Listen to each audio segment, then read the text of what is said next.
Hey guys, tonight we slip into the steamy haze of a medieval bathhouse. The rafters above drip with condensation, the wooden beams creak with the weight of heat and water, and a fog of damp air curls around your face. You push the door open and step into a space that smells like smoke, wet wool, and the faint tang of lavender.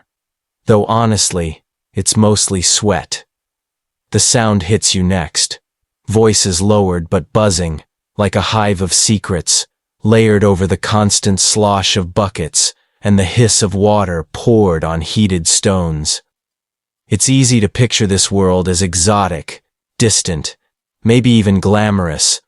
Rows of noblemen and merchants sinking into communal tubs, gossip floating like steam, candles flickering against tiled walls. But let's be honest. You probably wouldn't survive 5 minutes in here. The heat is relentless.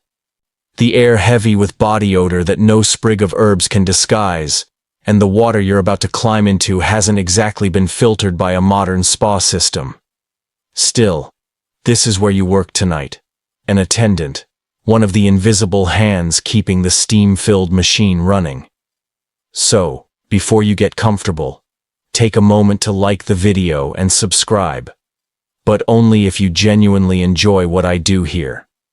And while you're settling in, drop a comment telling me where you're listening from and what time it is for you. Now, dim the lights, maybe turn on a fan for that soft background hum, and let's ease into tonight's journey together. You trudge across the slick wooden floorboards with a sloshing bucket in each hand. The crowd is already here. Peasants who saved a few pennies for the week's luxury, merchants who consider the bathhouse their office away from home, and nobles who prefer their gossip delivered hot, wet, and scented with rosemary steam. Bathhouses in medieval Europe weren't only about cleaning. They were community centers, networking hubs, and occasionally, dens of whispered temptation. The rafters drip above you because these buildings were kept almost recklessly hot. Fires roared constantly, feeding furnaces that heated water and stones, while the thick timber walls trapped every bit of that moisture inside. You're constantly damp. Your hair clings to your neck. Your tunic feels like a second layer of skin. The moment you step in, your lungs tighten with the thick fog of moisture and smoke. It's not unlike being inside a sauna mixed with a campfire. And historians still argue whether this perpetual damp helped spread sickness, or if, oddly enough, it might have killed off germs in the air. At your side, another attendant drags a basket of rushes across the floor, scattering them fresh to mask the stench. The bathhouse always reeks. Sweat, stale water, animal fat soap, and sometimes the metallic tang of bloodletting when a physician decides to do preventative medicine in the corner. Herbal sachets dangle from rafters, meant to purify the air, but they just add another note to the stew of smells. As you step closer to the pools, you notice the hierarchy at play, even here. The best spots, near the hearth or where the water is freshest, are claimed by nobles. Merchants huddle in groups, doing what merchants do best, negotiating, gossiping, exchanging tips about shipments and taxes. In the cooler far corners, peasants crowd together, grateful just to soak once a week. Everyone's naked, which flattens some of the class distinctions, yet you know better. Even in shared tubs, rank still shows in who gets the ladle first. Your job tonight isn't glamorous. You fetch water, stoke fires, scrub benches, and sometimes scrub the clients themselves if they demand it. Attendants like you were the silent backbone of these places. While the wealthy sigh in pleasure, you crouch at their elbows with a pumice stone, scraping dirt from calloused feet. While two lovers whisper in the shadows, you're the one keeping an eye out for the bailiff who occasionally raids for immoral conduct. And while candles gutter in their holders, you're rushing around replacing them so no one has to soak in complete darkness. The noise rises. Someone laughs too loudly. Another groans as scalding water splashes his chest.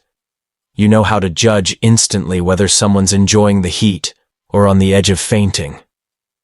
That's a skill passed among attendants. Reading skin tone, noticing when lips go pale.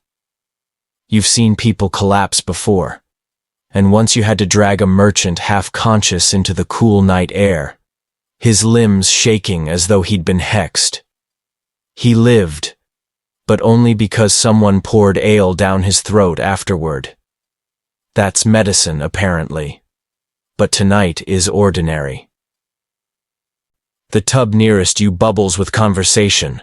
One man claims a neighboring town outlawed bathing because it made people too indulgent. Another argues that bathing is holy, citing the Roman baths as inspiration. Historians still debate this tension. Was medieval Europe filthy and bathless, or buzzing with bathhouses like this one? The truth is slippery, and you stand in the middle of it, sweating through your damp tunic as the arguments swirl like steam. You glance up at the rafters again. They're blackened with soot, dripping constantly. Every drop that splatters your forehead feels lukewarm, as if the building itself is sweating along with its guests. Some evenings, when the crowd thins, you swear you hear the rafters whispering back the gossip, the wooden beams creaking as though they're in on the secrets. And maybe they are. These walls have seen more whispered plots, forbidden trysts, and drunken reconciliations than any court hall. A boy beside you drops a ladle with a clatter. Someone curses, though not at him, just at the splash. You stoop, scoop up the ladle, and keep moving. That's your life here. Unseen, unnoticed, yet always essential. Your hands are raw from hot water, your lungs ache from smoke, but without you, the bathhouse would collapse into chaos. Somewhere in the far corner, a lute player begins a soft tune, plucking notes that melt into the hissing steam. It doesn't last. Strings snap often in this humidity. But for a few moments, the bathhouse feels almost serene. Almost. You bend to pick up the attendant's belt that clatters against the floorboards, the leather strap heavy with tools, clinking like a medieval utility belt. Tonight, it's yours to carry. You fasten it awkwardly around your waist, the pouches hanging unevenly, and immediately feel the weight of your trade. Forget the glamour of noble perfumes. Your job is half mule, half juggler. Every item must be ready, because if a merchant's soap slips away, or a noblewoman wants lavender oil this instant, you're the one sprinting through the steam like a nervous squirrel. The first thing dangling from your belt, stiff brushes. Some are bristle, some horsehair, some just bundled twigs. They're for scrubbing backs, arms, and feet until skin glows pink. Not everyone thanks you for the enthusiastic exfoliation, but they pay, so they endure. Next to that is a pouch of powdered herbs, dried sage, rosemary, even thyme. You sprinkle them into tubs or brew them into little muslin sachets that float like drowned mice in the water. They smell pleasant at first, but after an hour of hot soak, the scent is more herbal stew. The real pride of your kit is the oils. They don't come cheap. Olive oil imported across half the continent, goose fat thickened with resin, and mysterious blends someone swore were Roman recipes, rediscovered by scholars. You don't know if they're Roman, but you do know they make skin slick enough to shine like a polished table. Clients like to imagine they're luxuriating like emperors. You're the one massaging goose grease into their shoulders while biting back a yawn. And then there are the buckets. Always the buckets. Big wooden ones banded with iron, constantly sloshing against your legs as you run. One for hot water, one for cold, and always another empty because someone will inevitably vomit from heat or ale. No one puts that detail in the fancy manuscripts, but you see it often enough. Historians still argue whether attendants were highly trained service professionals or just disposable servants, but as you heft another bucket, you know the answer feels closer to the latter. You crouch at a nobleman's side, his back broad and pale. He orders you to scrub harder, so you grip the brush and attack with as much vigor as your arm can muster. His skin reddens, goosebumps rising, and he groans. Whether from pleasure or pain you can't tell. Somewhere behind you, another attendant cracks a joke under his breath. If he bleeds, it means he's purified. You suppress a smile. Dark humor keeps you going here. Beside the brushes, you carry sharp little knives. Not weapons, though they could double as such in a pinch. These are for trimming nails and cutting away hardened calluses.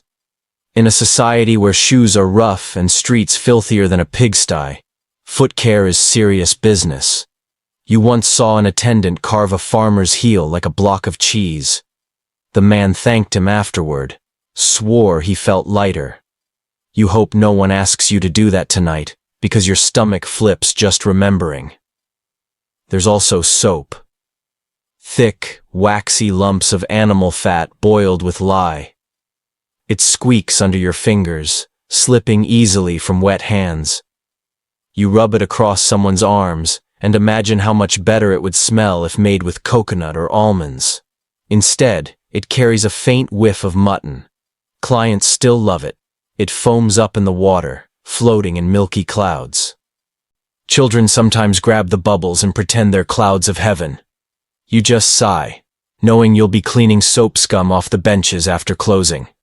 And always, tucked discreetly in your pouch, are coins. Not your own, unfortunately. These are tips given hastily, sometimes slipped under a towel, sometimes pressed into your palm with a conspiratorial wink.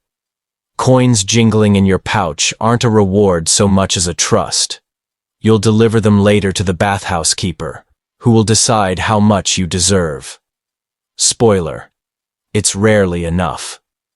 As you work, you hear the scrape of stone on stone. Another attendant sharpening pumice rocks for skin scrubs.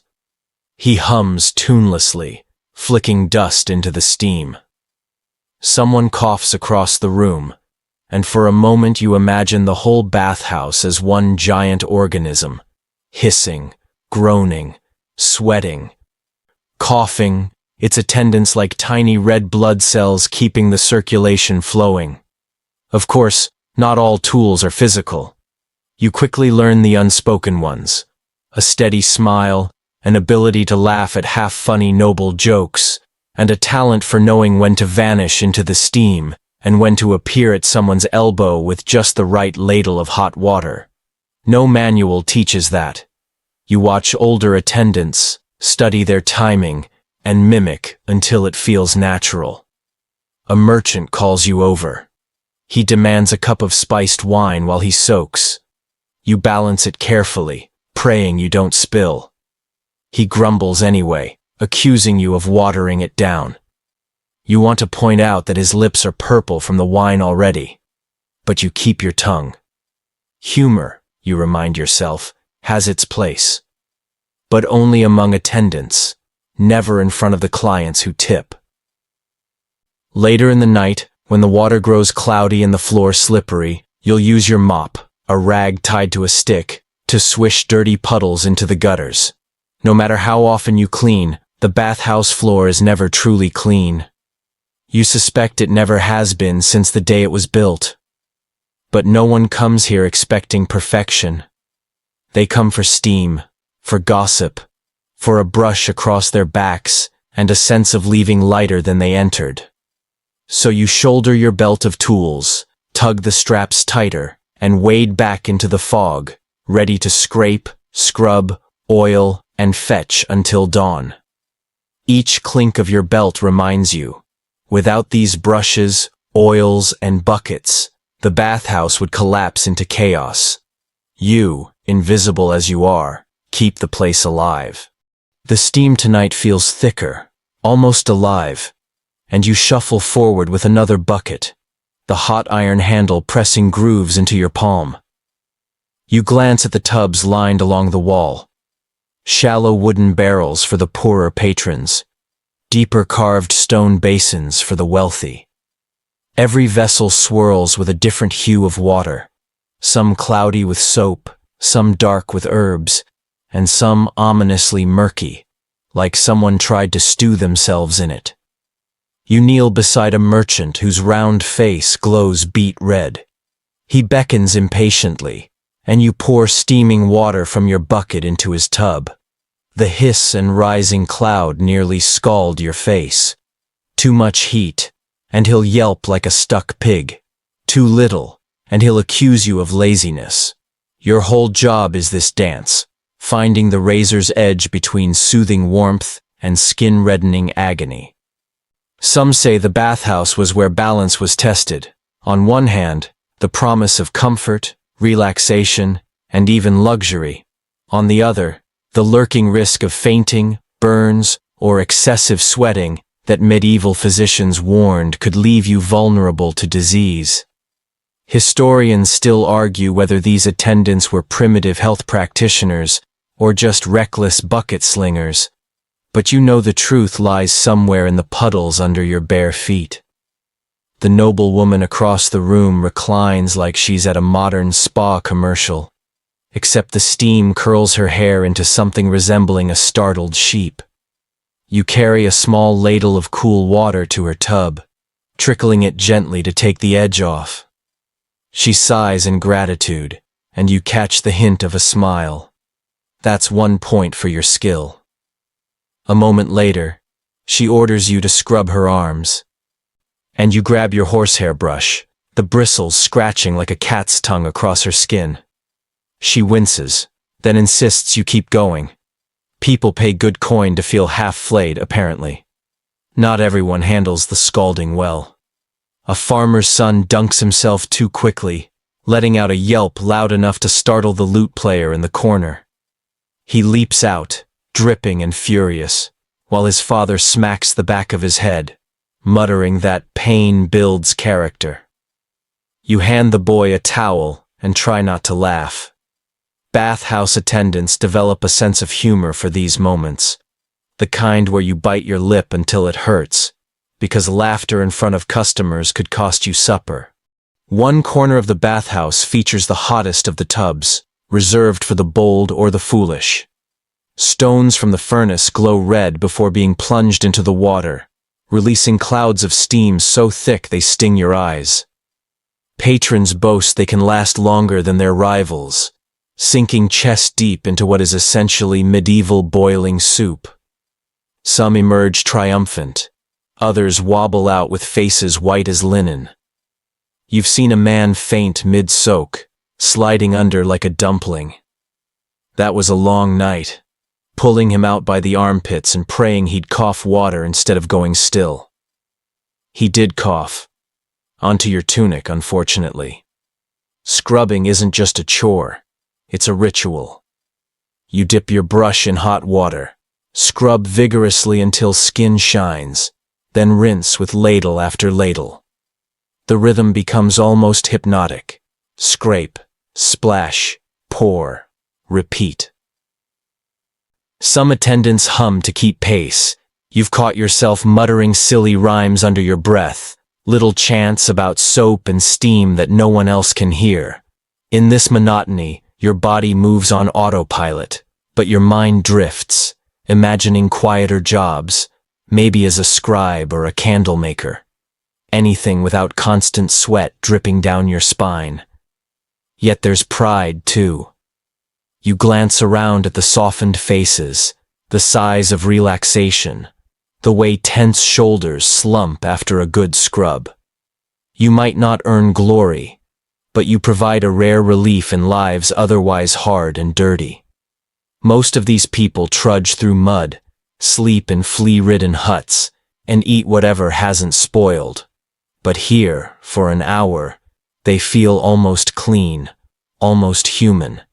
And you, with your buckets and brushes, make it happen. Every now and then, you're asked to test the water yourself. A nobleman thrusts a ladle at you, demanding to know if it's too hot. You dip a finger, trying not to flinch as the heat bites your skin, and pronounce it, "Perfect, my lord." He nods smugly, sinking back into the tub. Your finger is still throbbing 5 minutes later. The things you endure for prideful clients could fill a book no historian would believe. But danger lingers here, hidden in the steam. Too much heat can make a heart flutter and stop. Too little care, and scalding water can scar. You once saw an attendant scald his own foot while carrying a kettle, hobbling for weeks. Everyone laughed at the limp, though they also slipped him extra coins for ale. Humor and pity walk hand in hand in these places.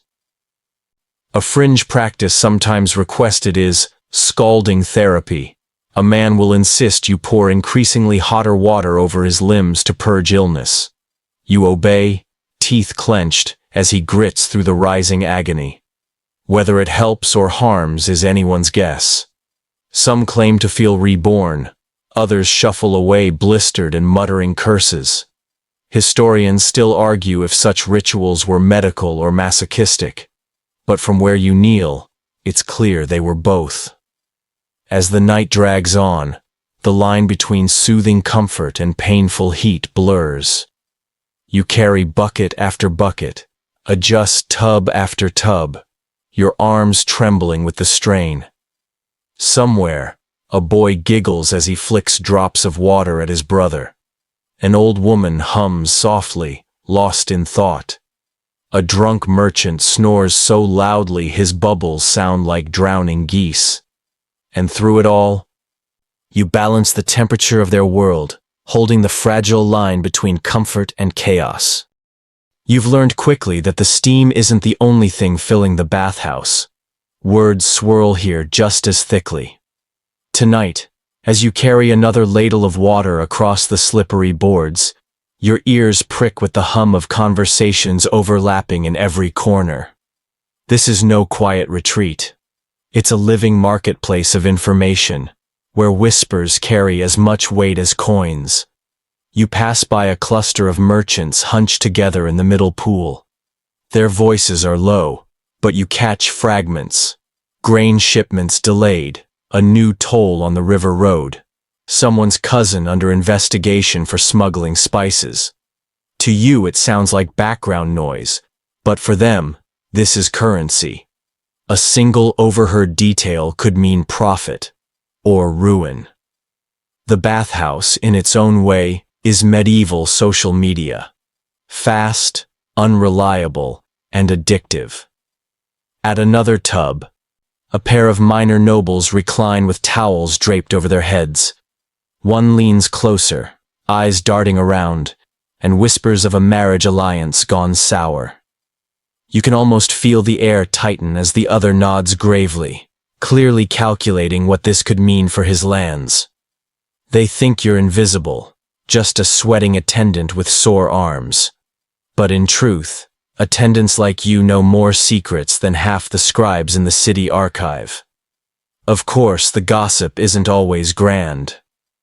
Two washerwomen in the corner pool compare notes on whose neighbor owns the fattest goose. A young apprentice brags about sneaking ale from his master's cellar, his friends laughing until one slips on the wet boards. You help him up, biting back a chuckle. If gossip is currency, humor is small change, and sometimes worth even more. You've learned to keep a careful mask, nod politely when addressed, smile when appropriate, but never reveal what you overhear. Attendants who repeat stories risk trouble. Bathhouse keepers are strict. No rumors may escape the steam, or the place's reputation crumbles. Yet the truth is, bathhouses leaked like sieves. Secrets trickled out with every dripping patron, spreading across town faster than the plague.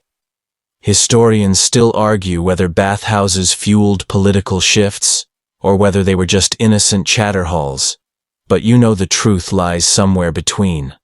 The best gossip is traded at the furnace-side benches. That's where the bold gather, sitting on hot planks and sweating like bread in an oven. Their voices are lower, their words sharper. You once carried oil there and overheard talk of a rebellion brewing in a nearby shire. Whether it was truth or bluster, you couldn't say. But a week later, soldiers rode through town, armor clanking, faces grim. You wondered if someone in that furnace corner had lit the spark. Occasionally, gossip comes to you directly.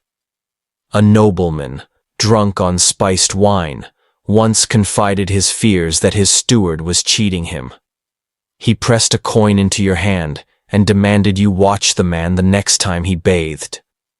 You nodded, though in truth you could barely tell one steward from another in the haze of steam.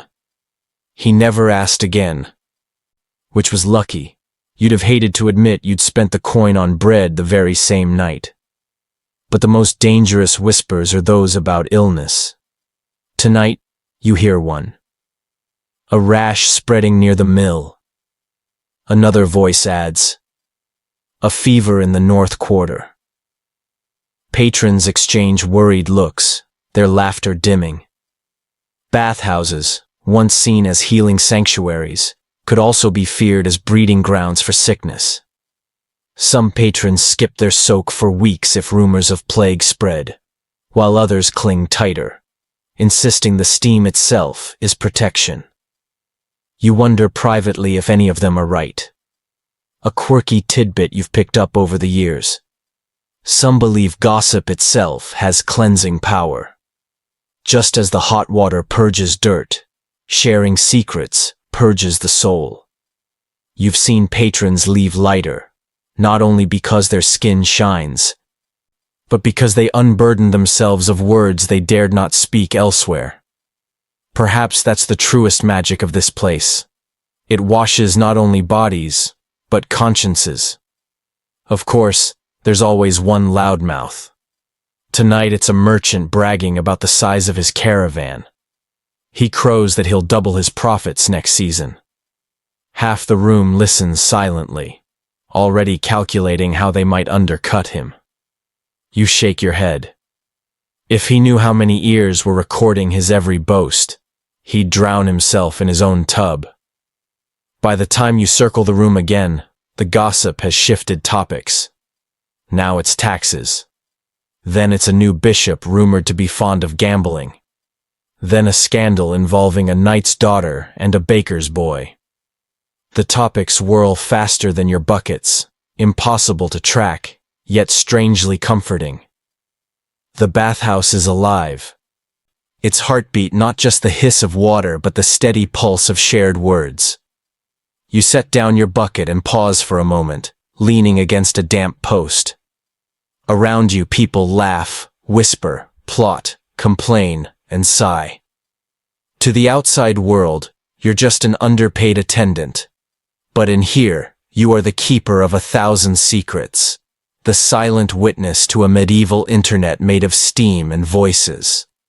And you wonder, with a faint smile, how many of these stories will twist and stretch by morning, reshaped like shadows in the fog. The longer you stay in the steam, the more your nose learns to catalog smells the way a merchant counts coins. Tonight is no different. You swing open the furnace door to feed it another log, and the reek hits you like a slap. Sweat, wood smoke, wet wool, and something halfway between stew and wet dog. Bathhouse smells are their own medieval symphony, half comforting, half unbearable. The sharpest note is the smoke. Fires burn constantly under great copper cauldrons, sending up a tang of charred oak that seeps into every plank of the bathhouse. The rafters above are blackened, dripping tar in places, and the scent never leaves your clothes. You could walk through town and someone would say, "Ah, you've been at the bathhouse again," without even looking up. Layered on top is soap. Thick tallow soap bubbles in the tubs, its smell clinging like a stubborn guest. To modern noses it might seem rancid, fatty, and faintly barnyard-like, but here it's the smell of luxury. A peasant who manages one soak a month will tell you the scent of lye and animal fat means they've truly bathed. You can't help but chuckle at the irony, scrubbing yourself with cow grease to feel clean.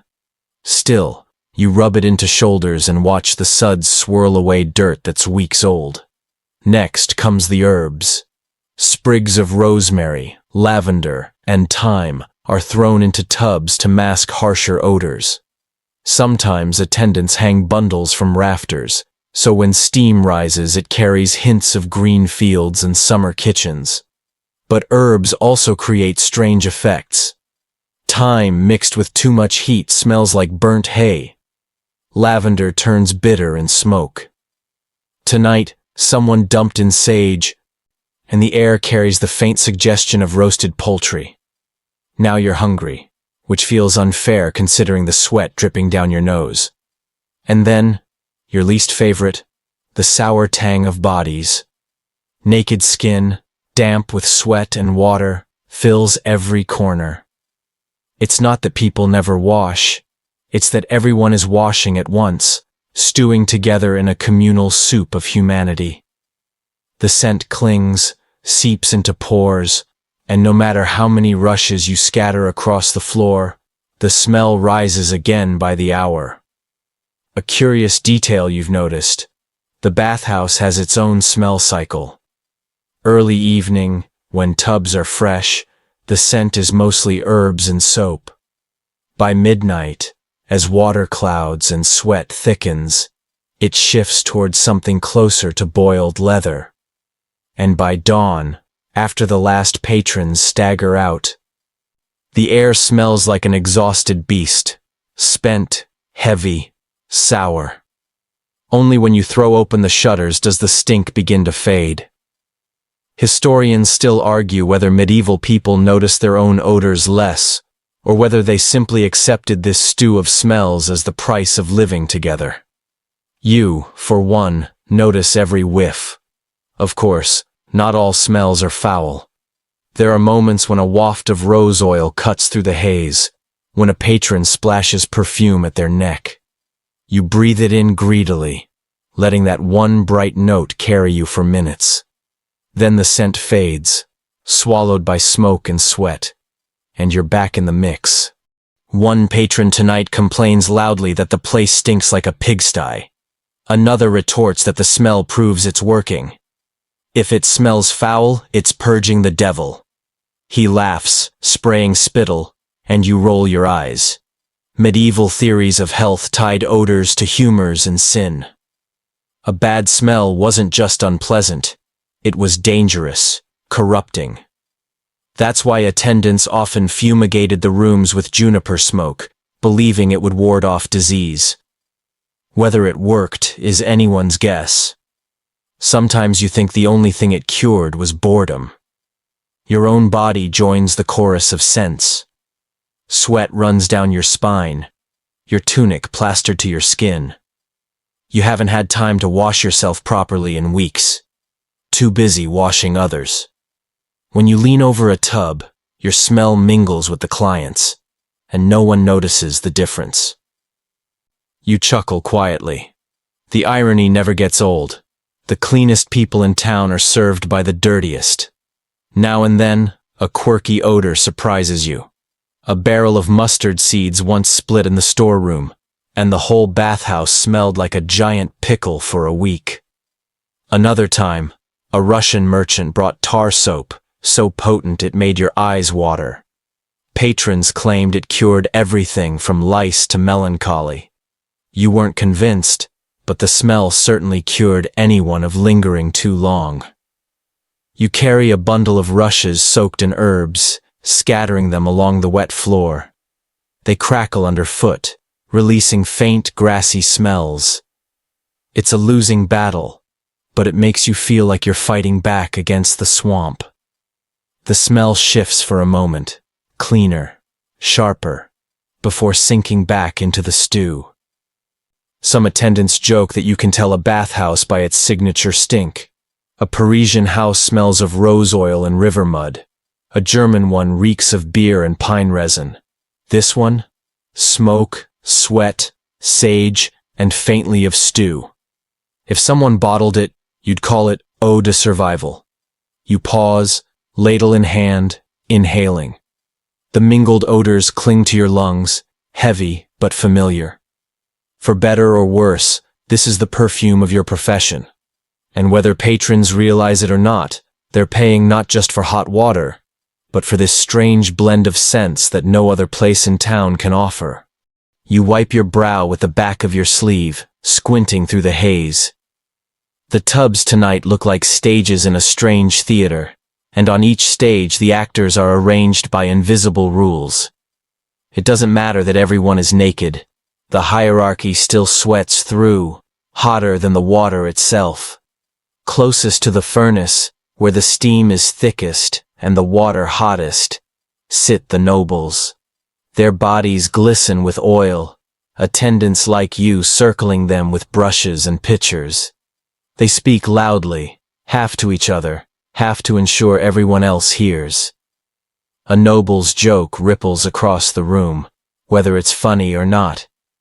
You kneel nearby, scrubbing a lord's shoulders, and he barely looks at you. In his mind, you're no different from the bucket you carry, useful but invisible. A little further away, clustered like ducks, are the merchants. They soak in groups, laughing too loudly, counting coins even as their skin reddens. They're careful to sit within sight of nobles, but not too close, always angling for notice. You've learned to recognize that posture, leaning forward, feigning casualness, ready to jump into a noble's conversation.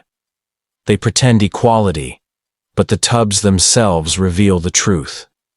And in the shadowy corners, pressed together in cooler water, are the peasants. They soak with relief, grateful just to sit in warm water without being ordered to haul it first. Their laughter is louder, more genuine. A boy splashes his brother, earning a scolding from his mother, while an old farmer dunks his head with a sigh that sounds like prayer. Their bath may not be luxurious, but for them, it is holy. You watch all of this as you work, realizing that nakedness doesn't erase class. It magnifies it.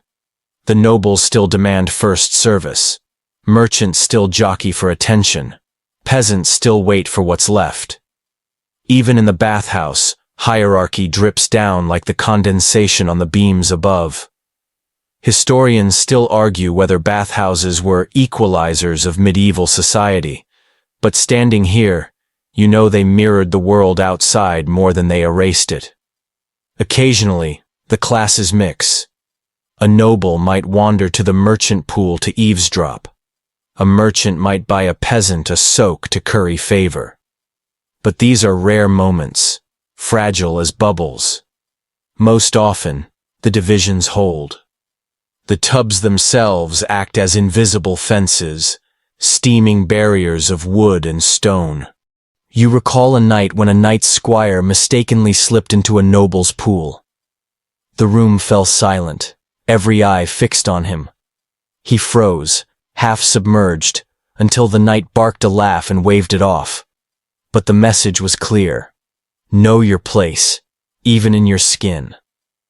After that, the squire kept to the shadows, and so did everyone else who might have been tempted to test the boundaries. You, of course, float between worlds. One moment you're rubbing goose fat into a noble's back. The next you're carrying buckets for peasants. You belong everywhere and nowhere, a ghost of service who slips through divisions unseen. Sometimes you wonder if that's the truest power here. Not the lord in the hot tub, but the attendant who touches them all. There's humor in it too. You once saw a noble leap from his tub when a rat scurried along the beam above. He shrieked like a child, slipping on the boards, while peasants in the corner laughed so hard they nearly drowned. For a moment, rank meant nothing. Just one naked man fleeing a rodent. Moments like that keep you going, proof that the steam can level everyone, if only for a heartbeat. Still, the naked hierarchy lingers even in the smallest rituals. Who gets the fresh ladle first? Who is offered wine in a carved cup versus a wooden one? Who is scrubbed with scented soap and who with plain lye?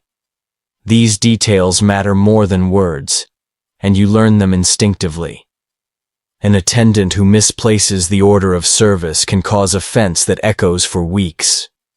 A quirky belief persists among some patrons, that the hottest water cleanses not just dirt, but sin.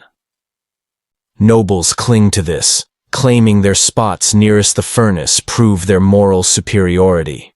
You've heard one boast, "The heat proves my virtue, lesser men couldn't bear it." Meanwhile, you know he nearly fainted 2 minutes later, saved only by the quick splash of cold water you tossed on his head. Later in the evening, when the crowds thin, you notice something softer. The peasants linger, reluctant to leave the warmth. Merchants look weary, their coins spent, their laughter quieter. And the nobles, those who remain, stretch out like cats, satisfied but smug. The room itself seems to sag, drained of energy but still glowing with the faint pulse of its hierarchy. You step back, leaning on your bucket, and breathe in the mingled scents of soap and sweat. You realize the bathhouse is not just about cleansing. It's a mirror.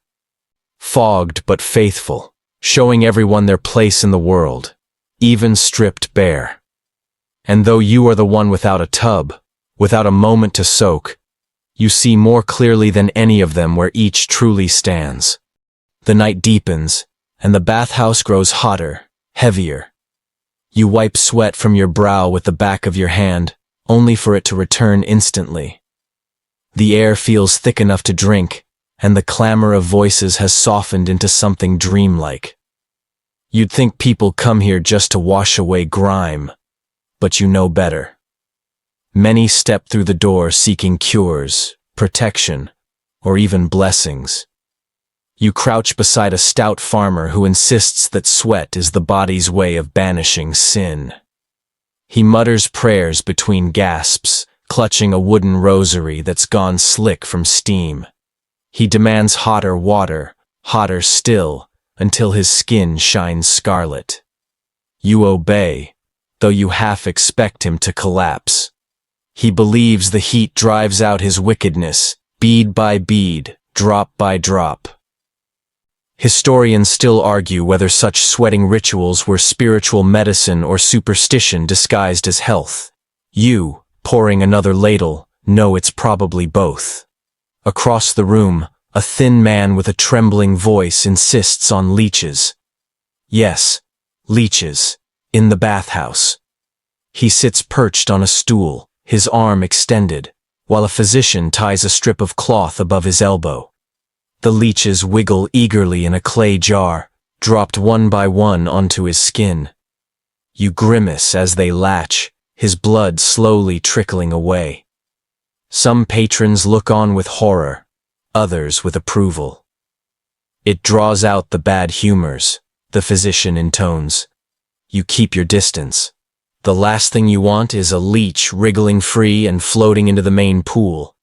And then there are the stranger practices. You've seen clients demand poultices of mashed garlic plastered on their foreheads. One old woman swears by drinking the bathwater itself. Blessed by steam, she calls it. You nearly gag just remembering it. Another fellow once brought crocodile dung, claiming it was a remedy passed from ancient lands. You tossed it out the back door before it could reach the tubs, muttering that some relics of history deserve to stay buried. Not all rituals are grim. Some verge on the comical. Tonight, a merchant insists that standing on one foot in the hottest pool will align his humors. He wobbles precariously, one leg in the air, until he slips and splashes under. The room erupts in laughter, yours included, though you smother it quickly.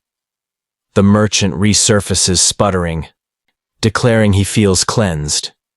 Maybe embarrassment is its own kind of medicine. The mix of faith and sweat never ceases to amaze you. Priests sometimes visit, sprinkling holy water over the tubs, murmuring blessings that mingle with the hiss of steam. A few whisper that demons lurk in bathhouses, drawn by nakedness and laughter, so attendants scatter herbs in corners to ward them off.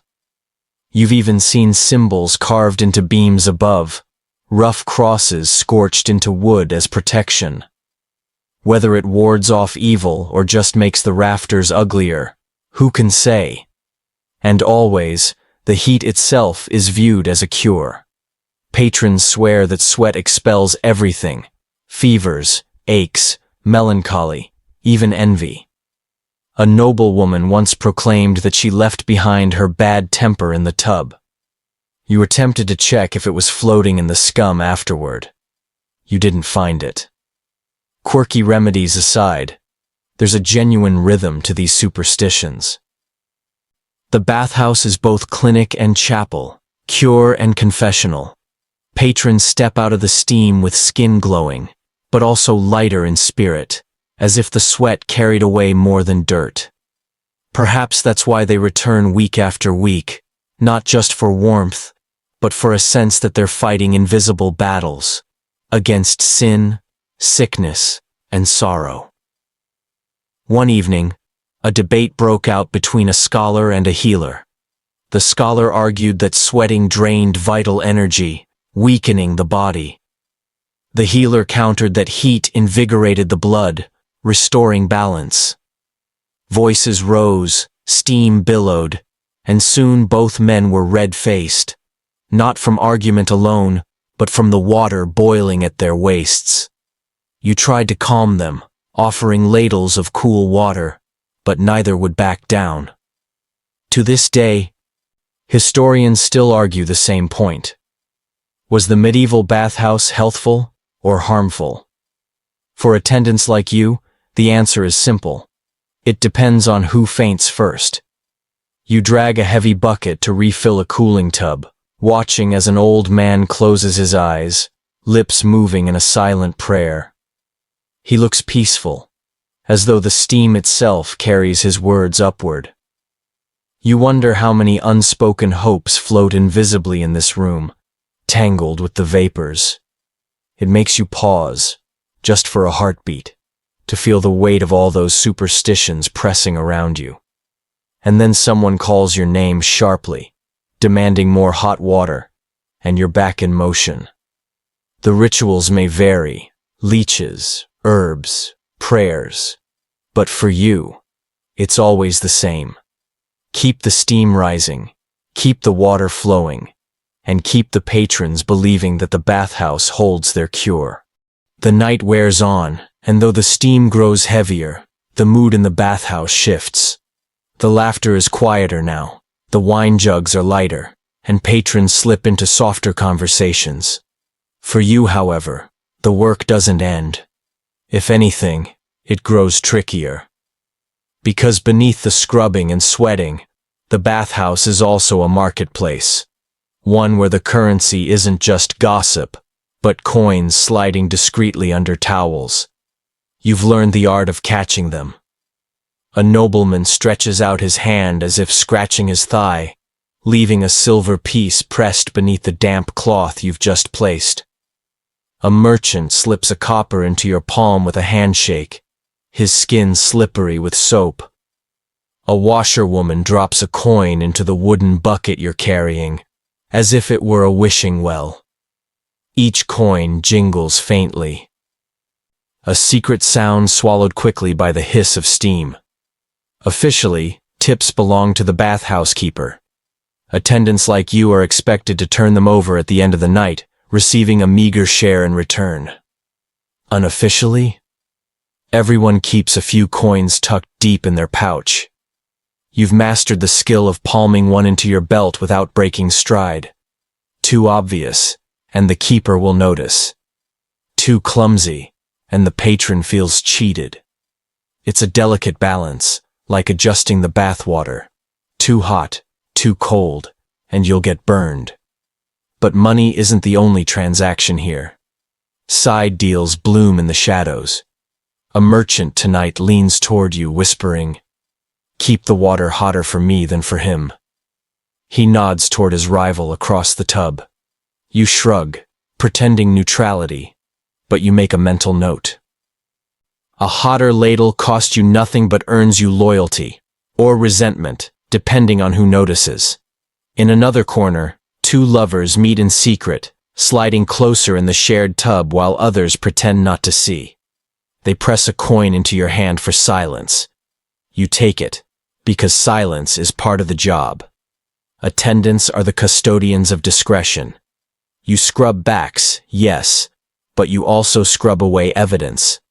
And every coin slipped to you says, "Forget what you saw." Sometimes the deals are almost comical. A farmer once offered you 3 eggs to keep his wife from finding out he'd spent extra on wine in the bathhouse. You accepted, mostly because eggs are easier to hide than coins. Another patron promised you half a ham if you let him stay past closing. He didn't deliver, of course. You learned quickly. Never trust a man who bargains naked.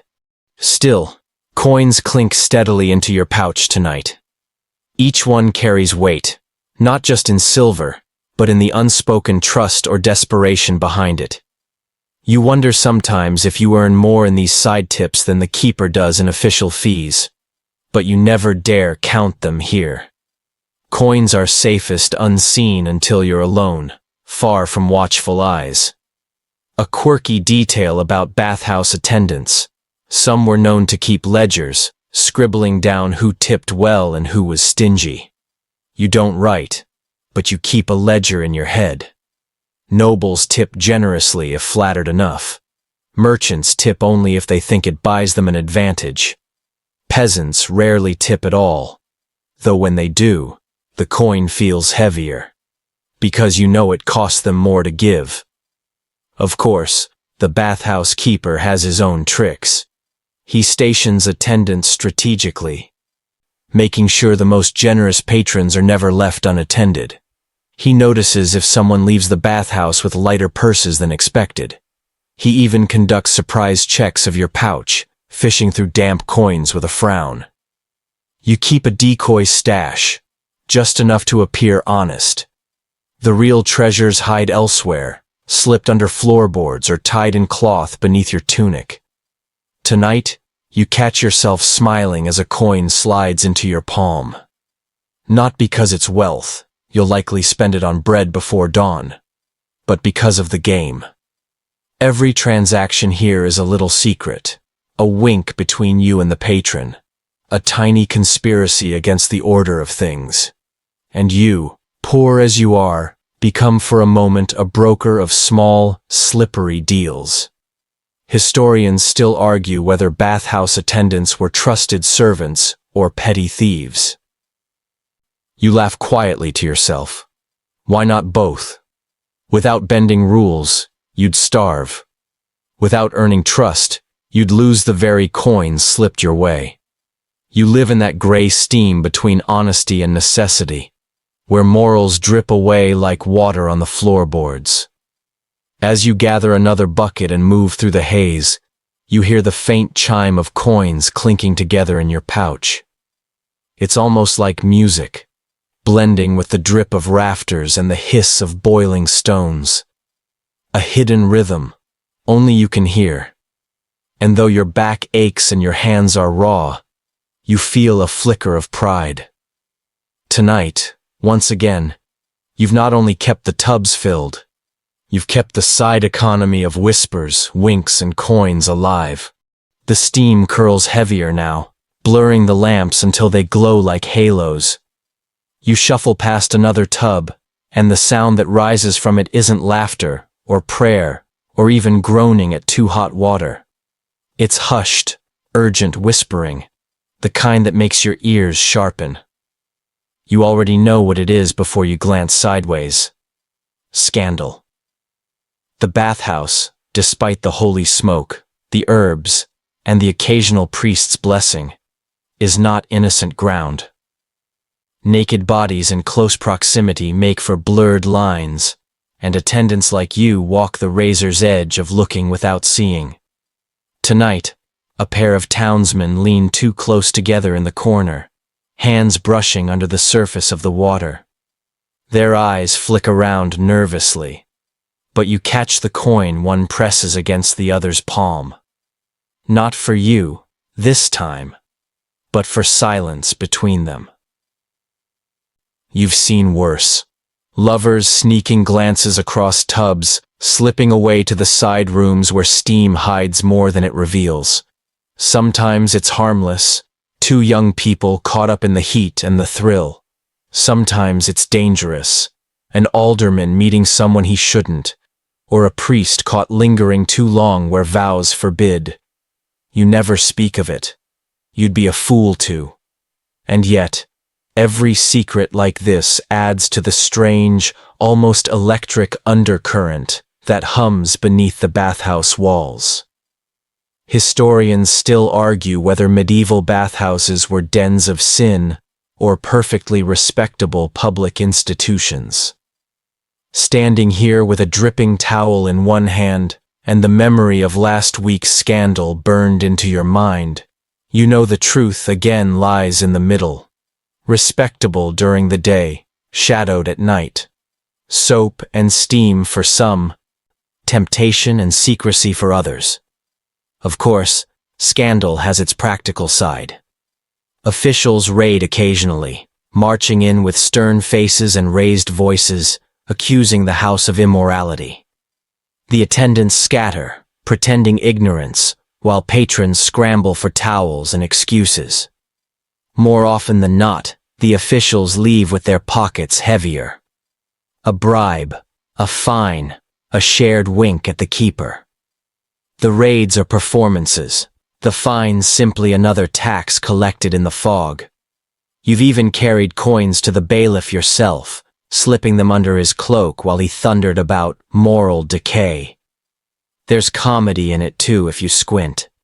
You once saw a magistrate storm in to deliver a scolding, only to slip on the wet boards and land flat on his back, red-faced and furious. Patrons chuckled, attendants bit their lips, and by the end, the scandal of his tumble was whispered about town far more than the immorality he came to stop. But scandals are more than laughter. They can ruin lives. A merchant's wife once caught him in the baths with someone not her. The gossip spread like fire. His shop closed within a month, his reputation charred beyond repair. You, unlucky witness, received a coin from each side, one for silence, one for truth. You gave both the same blank nod and kept both coins. In Steam, morality is just another service offered, and you learned long ago that survival demands neutrality. There are subtler scandals too. Rumors that certain attendants, your colleagues, offer more than scrubbing services. A whispered arrangement here, a secret rendezvous there. Some say bathhouses doubled as brothels in certain towns. Others deny it fiercely. You don't judge. You only know that coin changes hands in corners you don't sweep. And every time you pass by, eyes flicker toward you, checking if you'll speak. You never do. Quirky customs grow out of this shadowed reputation. Patrons sometimes bring talismans, amulets to ward off temptation, or sprigs of herbs to signal they're there only to bathe. Others do the opposite. They arrive wearing nothing but a smile, making their intentions obvious before the water even touches their skin. You've seen priests scold them, merchants cheer them, and peasants gawk, unsure whether to be scandalized or entertained. Still, the scandal has its own strange charm. It gives the bathhouse a reputation that lingers outside its walls. Children giggle when they pass, whispering about what really happens inside. Preachers thunder from pulpits, warning of the sins of steam. And yet, the bathhouse stays full every week. Perhaps scandal, far from driving people away, draws them in even more. After all, what's cleaner than hot water? And what's more thrilling than the hint of something forbidden within it? You heft another bucket, your muscles aching, and shake your head with a faint smile. You're no moral judge. You're just the one carrying the water, scrubbing the backs and pretending not to notice when shadows shift behind the steam. The bathhouse will always be two things at once: a place to wash and a place to hide. And you, the attendant, stand between them, too tired to judge, too clever to speak, and far too underpaid to care. The steam may hide sins and secrets, but it does nothing to soften the bite of winter. Tonight, as the heavy door creaks open, a blast of icy air slashes across the bathhouse, turning your skin to gooseflesh. You mutter under your breath, teeth clenching, as two more peasants stumble in, shivering like plucked chickens. They beg for warmth, and suddenly your night is doubled in labor. Because in winter, being a bathhouse attendant is half furnace stoker, half ice hauler. You've already made 3 trips to the well, your fingers stiff around the rope, hauling up buckets rimmed with ice. The water stings your hands before you even reach the hearth. You curse the season quietly as you lug it through the door, each step slick with frost that sneaks across the boards. Furnaces roar like hungry beasts, demanding wood as fast as you can feed it. You toss in another log, sparks shooting like angry fireflies. Your tunic clings wetly to your back, yet your feet are blocks of ice. The contrast is absurd. Your front baked by heat, your spine pricked by cold. If irony could keep you warm, you'd be sweating twice as much. Winter baths test not just attendants, but patrons too. Nobles arrive swaddled in cloaks lined with fur, throwing them off dramatically before plunging into steaming tubs. Merchants arrive blue-lipped, huddling like penguins until they sink gratefully into the water. Peasants sometimes stand at the threshold, hesitating, as if wondering whether they'll freeze to death before they can undress. You almost want to cheer when they finally do. The air itself becomes a battlefield. Inside the bathhouse, clouds of steam rise thick, dripping from beams until the rafters look like a cavern of icicles. Outside, frost creeps along the windows, sketching patterns like ghostly flowers. Every time the door opens, the two worlds clash. Steam surges out, winter air barges in, and for a moment you stand in the middle, coughing at the collision. You've seen more than one patron faint in winter. The shock of plunging from freezing air to scalding water overwhelms them. You and your fellow attendants haul them out, slap their cheeks, pour lukewarm water over them until color returns. Sometimes you wonder if half your job is simply making sure people survive their own bad decisions. Historians still argue whether winter bathing was common or reckless, but you don't need parchment debates. You've got first-hand evidence. People keep showing up, and they keep nearly keeling over. A quirky detail. In the coldest weeks, some bathhouses throw straw across the floors, thick enough to muffle footsteps and soak up icy puddles. Tonight, though, you're stuck with rushes, and they've frozen into slimy mats beneath your feet. You nearly slip carrying a bucket, catching yourself just in time. The noble you're serving doesn't notice. He's too busy sighing dramatically as you pour hotter water into his tub, his face glowing red while yours stings blue. The clients love winter bathing for the sense of triumph it brings. Emerging from the icy streets, stripping down to bare skin, and then sinking into heat. It's like winning a battle against the season itself. They groan in pleasure, stretch like cats, proclaim they feel reborn.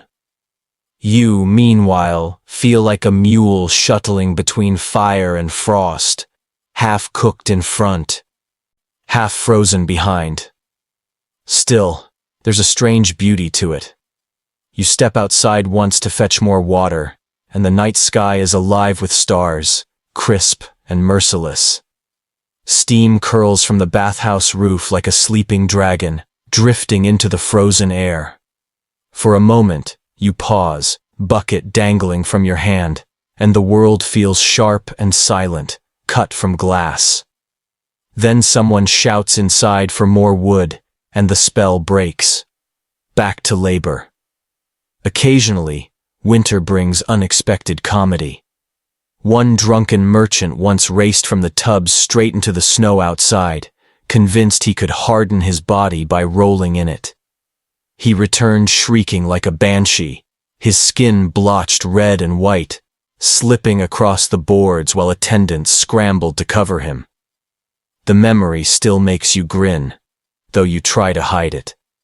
By dawn, your arms ache from hauling buckets, your boots are soaked, and your skin is chapped raw from heat and frost alike. Yet the bathhouse glows. Patrons emerge pink and laughing, steam clinging to their hair, their moods brighter despite the bitter cold outside. And in some small, grudging way, you admit it's worth it. Even if you're left shivering in your damp tunic, counting the few coins hidden in your pouch, you've kept them alive through another winter's night. The first cough is soft, almost lost in the steam. You hardly notice it over the hiss of water hitting hot stones, but then another follows, deeper, harsher. You glance up from scrubbing a bench, your hands stilling on the wet wood. In times like these, a cough isn't just a sound, it's a warning. Tonight the bathhouse is full, yet the mood has shifted. The usual laughter feels brittle, edged with unease. Whispers dart through the fog like shadows. Fever in the north quarter. A rash spreading by the mill. You've heard these words before, and you know what they mean. Illness. And in a place where naked bodies crowd together, steam clings to skin, and sweat mingles with water, fear rises as fast as the heat. Some still cling to the old belief that steam heals, that sweating purges sickness. They plunge deeper into tubs, demanding hotter water, certain they can sweat out whatever ails them. Others grow pale, clutching towels tighter, suddenly aware of every cough, every sniffle echoing off the wet beams above. You watch their faces and see the tension ripple, like the surface of a pond when a stone drops. Historians still argue whether bathhouses spread plague or soothed it. You, standing here with your bucket and brush, have no doubts. You've seen attendants carried out pale and lifeless after tending the wrong patron. You've heard of towns where bathhouses shut overnight, doors barred by fearful officials. Yet you've also watched men stagger in with fevers, only to leave glowing, swearing the steam cured them. Truth blurs in the fog. A physician wanders in tonight, robes damp with condensation. He carries a pouch of herbs, scattering handfuls into tubs as if tossing blessings. Juniper, rosemary, sage. The air sharpens with their pungent bite.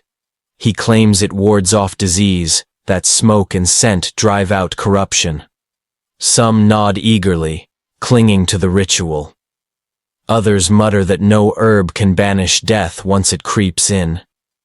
You keep your face still, though inside you wonder which side is right. There are darker moments, too. You remember a winter not long ago when plague rumors thickened like the steam. Patrons stopped coming. The tubs stood empty, water cooling into silence. Attendants huddled by the furnace, whispering prayers, too frightened to strip their own damp tunics. When the bathhouse finally reopened weeks later, the laughter never returned in full. Something invisible lingered, heavier than smoke. Yet even in fear, business finds a way. Tonight, one merchant presses a coin into your palm whispering, "Keep the water hot, sickness cannot live in heat." Another begs for the coldest bucket, insisting a plunge will strengthen his humors. You oblige both, though you know neither is true. Your job isn't to cure, but to comfort, even if the comfort is only an illusion. Quirky remedies bloom when fear grows. One patron arrives with garlic strung around his neck, the smell so pungent it battles even the smoke. Another dips sprigs of rosemary into his tub, insisting he must bathe with them to keep the bad air away. You've even seen a man demand ashes mixed into his water, claiming soot absorbs sickness. You do as told, though you can't stop imagining what stew you're brewing with every strange request. The worst nights are when attendants themselves fall ill. You've watched colleagues cough blood into rags, their bodies shaking as they still try to carry buckets.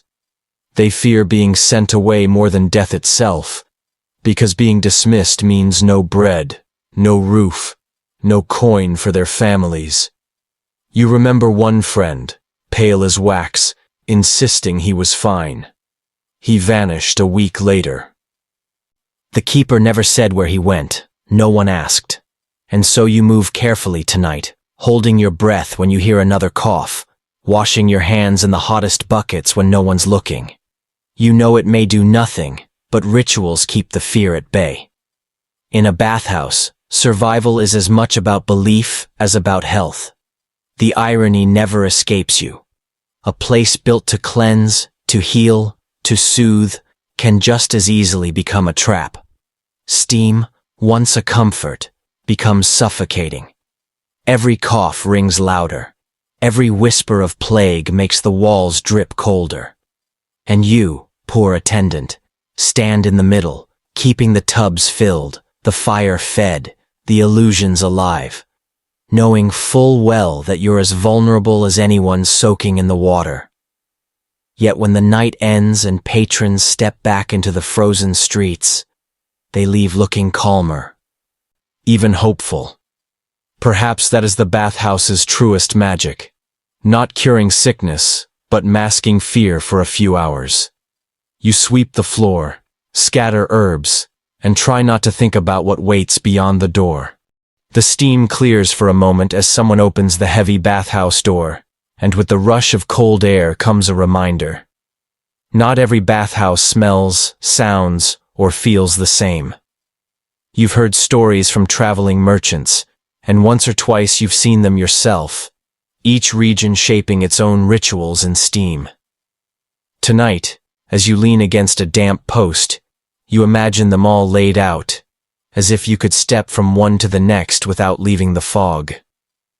The German houses, for example, are famed for their beer-soaked atmosphere. Patrons there drink heavily while they soak, wooden mugs clunking against tub edges. Attendants carry not just buckets of water, but jugs of ale, weaving through the steam with practiced balance. Songs rise above the hissing stones, rowdy and bold, echoing until rafters shake. Some say these houses blur the line between tavern and bath. Historians still argue whether they were centers of health or hubs of indulgence. You can guess the truth is both, depending on the night and the brew. In France, the reputation leans more toward elegance.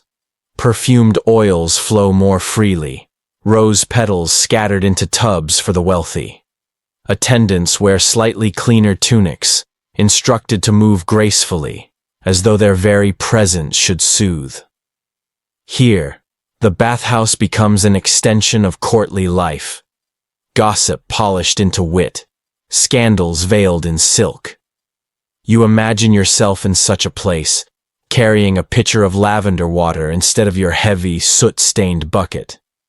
It sounds tempting, until you remember that nobles demand twice as much attention as merchants, and pay no better. Russia, though, that's another world entirely. The banya is less about soaking, more about sweating. Patrons crowd into wooden huts, tossing water onto scalding stones until the air burns. Then comes the birch branches, bundles of twigs used to whip the skin, raising welts that are said to drive out sickness and sorrow. The first time you heard this, you laughed, thinking it a joke, but travelers swear by it. The pain heals, they insist. You can't help picturing yourself with a switch in hand, thwacking a nobleman's backside while he sighs in bliss. Stranger things have happened here. A quirky tidbit you once heard. In some Russian villages, women gave birth in banyas, believing the heat kept both mother and child safe from evil spirits. The bathhouse wasn't just a place of leisure. It was sacred, woven into life and death alike. Compare that to your smoky hall tonight, where a merchant belches wine into the fog, and you wonder which version of bathing carries more dignity. Elsewhere in Europe, smaller quirks appear. In Italy, echoes of Roman baths linger, arched halls, tiled floors, sometimes even mosaics. Patrons there still fancy themselves heirs of emperors, stretching languidly, as if marble statues were watching. In the Low Countries, where water is plentiful, some houses run more like laundries, with tubs doubling for washing clothes alongside bodies. Attendants there scrub not only skin, but woolen tunics, the air smelling of both soap and sweat. You silently thank fortune that your own keeper hasn't adopted the practice. Your arms ache enough without wringing out shirts by hand. Travelers bring these stories into your house like extra baggage. Patrons listen wide-eyed, imagining the luxury of perfumed oils in Paris, or the vigor of birch branch thrashings in Moscow. Some even request you copy the customs. One noble tonight demanded rose petals sprinkled into his tub. You complied, plucking wilted leaves from a kitchen pot. He sighed dramatically, convinced he was bathing like a French duke. You smiled quietly, not correcting him. Historians still argue how widespread bathhouses really were, whether they dotted every town or only flourished in certain regions. You've heard both sides debated in the steam itself, scholars sweating beside peasants as they argued. To you, it doesn't matter. What matters is that wherever people gather naked in heat and water, the same patterns emerge. Gossip, laughter, scandal, superstition, and the endless scraping of attendants' brushes. And yet, the regional quirks matter to the patrons. They bring variety, a sense of connection to a wider world. A merchant brags he bathed in Cologne, a noble reminisces about Paris, a peasant mutters he once saw a Russian whip. These stories inflate the bathhouse, making it more than just one damp room. It becomes part of a continent-wide chorus of steam. You pour another ladle into a tub and let yourself imagine the beer-soaked songs of Germany, the perfumed elegance of France, the fiery sting of Russia. Each bathhouse its own world, yet all sharing the same core: water, heat, bodies, and the attendants who keep them alive. And here you are, in your own corner of the map, sweat dripping, arms aching, listening to travelers argue over which tradition is best. You smile faintly. For all their differences, every bathhouse seems to need someone like you. Half servant, half ghost, shuffling through the fog, unseen but essential. The lamps burn low, their flames flickering in the fog, and you find yourself staring at a mural near the furnace. Faded colors, worn figures, almost comical if you squint. It reminds you how bathhouse attendants like you don't just live in the steam. You live in art, too. Not the grand portraits of kings or saints, of course. No, you and your fellow attendants sneak into the margins of history, literally. Take the manuscripts. Scribes, with their inky fingers and long hours, sometimes grew mischievous. In the margins of psalters and chronicles, they doodled attendants carrying buckets bigger than their heads, scrubbing naked nobles until the bristles flew, or slipping on wet floors with arms flailing. You've never seen these doodles yourself, but you've heard the monks laugh about them. Apparently, the attendants are always drawn with exaggerated noses or hunched backs, cartoonish reminders that while knights fought battles, attendants fought soap scum. Even in larger works of art, bathhouses creep in. Some frescoes show elegant Roman-style baths, their patrons lounging gracefully while servants hover with towels. Look closer, though, and you'll notice the attendants' faces twisted in fatigue, shoulders bent under heavy pitchers. Artists couldn't resist slipping a little reality into the scene. You imagine some weary painter, once an attendant himself, snickering as he painted a servant rolling his eyes in the background. Historians still argue whether these depictions are accurate reflections of daily life or just jokes at servants' expense. You suspect both. After all, nothing is more tempting to an artist than mocking the invisible. And what better target than the sweaty, half-forgotten figure lugging buckets in the corner? You've even heard tales of bathhouse attendants used as moral symbols in art. One manuscript painted an attendant pouring water labeled humility over a noble's head, as though to say, even the mighty must bow to those who scrub them clean.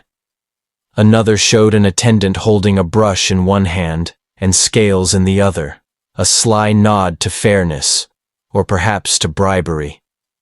You'd laugh if it weren't so close to the truth. Closer to home, local scribblers carve crude figures into the bathhouse beams themselves. You've spotted them on slow nights. A stick figure bent over with a brush, another squatting under the weight of a bucket. Patrons rarely notice, but attendants like you see them instantly. They're badges of survival, scratched into the wood by tired hands, a way of saying, we were here too. Quirky detail. Some traveling minstrels sing songs about bathhouse attendants. One ditty, half mocking, half praising, describes an attendant as the man who knows every mole, every scar, and still says nothing. You smirked the first time you heard it. It was truer than most ballads about knights or saints. You do know every blemish, every scarred shoulder, every crooked toe that passes through these tubs. And you keep their secrets better than most confessors. Of course, not all portrayals are kind. In satirical sketches, attendants are drawn as greedy, pockets bulging with stolen coins, or as bumbling fools, spilling buckets on noble heads. You don't deny there's truth in it. Every attendant has dropped a bucket once or twice. But the mockery stings, because those who laugh at the images rarely see the blisters on your hands, the burns on your arms, the endless aches that come from carrying water day and night. Yet, in a strange way, these caricatures give you comfort. To be drawn at all is proof you exist, proof that history noticed you, even if only to laugh. Better a crooked sketch in a margin than silence. You think of all the countless attendants who lived, sweated, and vanished without a trace. At least a doodle on vellum, or a crude carving on a beam, keeps your profession alive. You kneel beside another tub, scrubbing with practiced rhythm, and imagine some future historian squinting at those doodles, debating what they mean. They'll argue over whether attendants were mocked or respected, whether art captured truth or jest. They won't know your name, won't know how many buckets you carried tonight. But they'll see the crooked little figure hunched with a brush, and maybe, just maybe, they'll feel a flicker of sympathy. You smile faintly at the thought. Even if you're only a joke in the margins, at least you're a joke that survived. The steam tonight feels heavier than usual, as if it knows change is coming. You sling another bucket across your shoulder, but the murmur of voices is thinner, the tubs emptier. Once, this bathhouse roared with laughter, with gossip, with drunken songs that shook the rafters. Now the benches creak quietly. A noble here, a merchant there, peasants rarer still. The decline has begun, and you can feel it in your bones more than in the aching weight of the buckets. Private bathing is the first thief. Nobles begin building tubs in their own homes, filling them with water heated by servants. They boast of their Roman habits, as if splashing in a barrel in a drafty chamber is the same as reclining in a communal tub with heat pouring from a furnace. Still, the fashion spreads. Why share water when you can soak alone? Why pay a keeper when you can order your own attendants? Every noble who bathes at home is one fewer coin in your pouch. The church is the second thief. Preachers thunder more loudly now, warning that bathhouses are nests of temptation, breeding both sin and disease. They frown at the mingling of bodies, the laughter of mixed company, the blurred lines between cleansing and indulgence. From the pulpit, bathhouses are painted as moral hazards, gateways to corruption. Patrons listen, unease gnaws at them, and one by one they stop coming. You've watched peasants cross themselves nervously at the door, whispering that bathing might anger God. Historians still argue whether it was truly piety or practicality that doomed the bathhouse. Plague fears, church pressure, or the simple shift toward private tubs. No one agrees. But you, standing in the damp haze with fewer patrons to serve, know it's a mixture. Fear, fashion, and faith weave together like ropes, pulling the bathhouse down. The keeper grows harsher as business shrinks. He snaps at attendants, demands more coins handed over, accuses you of skimming when tips are smaller. But how can you skim what doesn't exist? You glance into your pouch some nights and see fewer coins than ever, just enough for bread. The music of clinking silver has dulled to a hollow echo. Quirky customs begin to vanish with the decline. No more musicians playing lutes in corners, no more herbal sachets swinging overhead. The keeper says it's too expensive, too frivolous. Even the rushes on the floor grow thinner, replaced less often, until patrons mutter about the stink. Without the little touches, the bathhouse feels less like a sanctuary, and more like a stable with warm water. One evening, a noble who once demanded rose petals in his tub sneers at the state of the place. "Dirtier than a ditch," he mutters, tossing you a coin that feels more like an insult than a tip.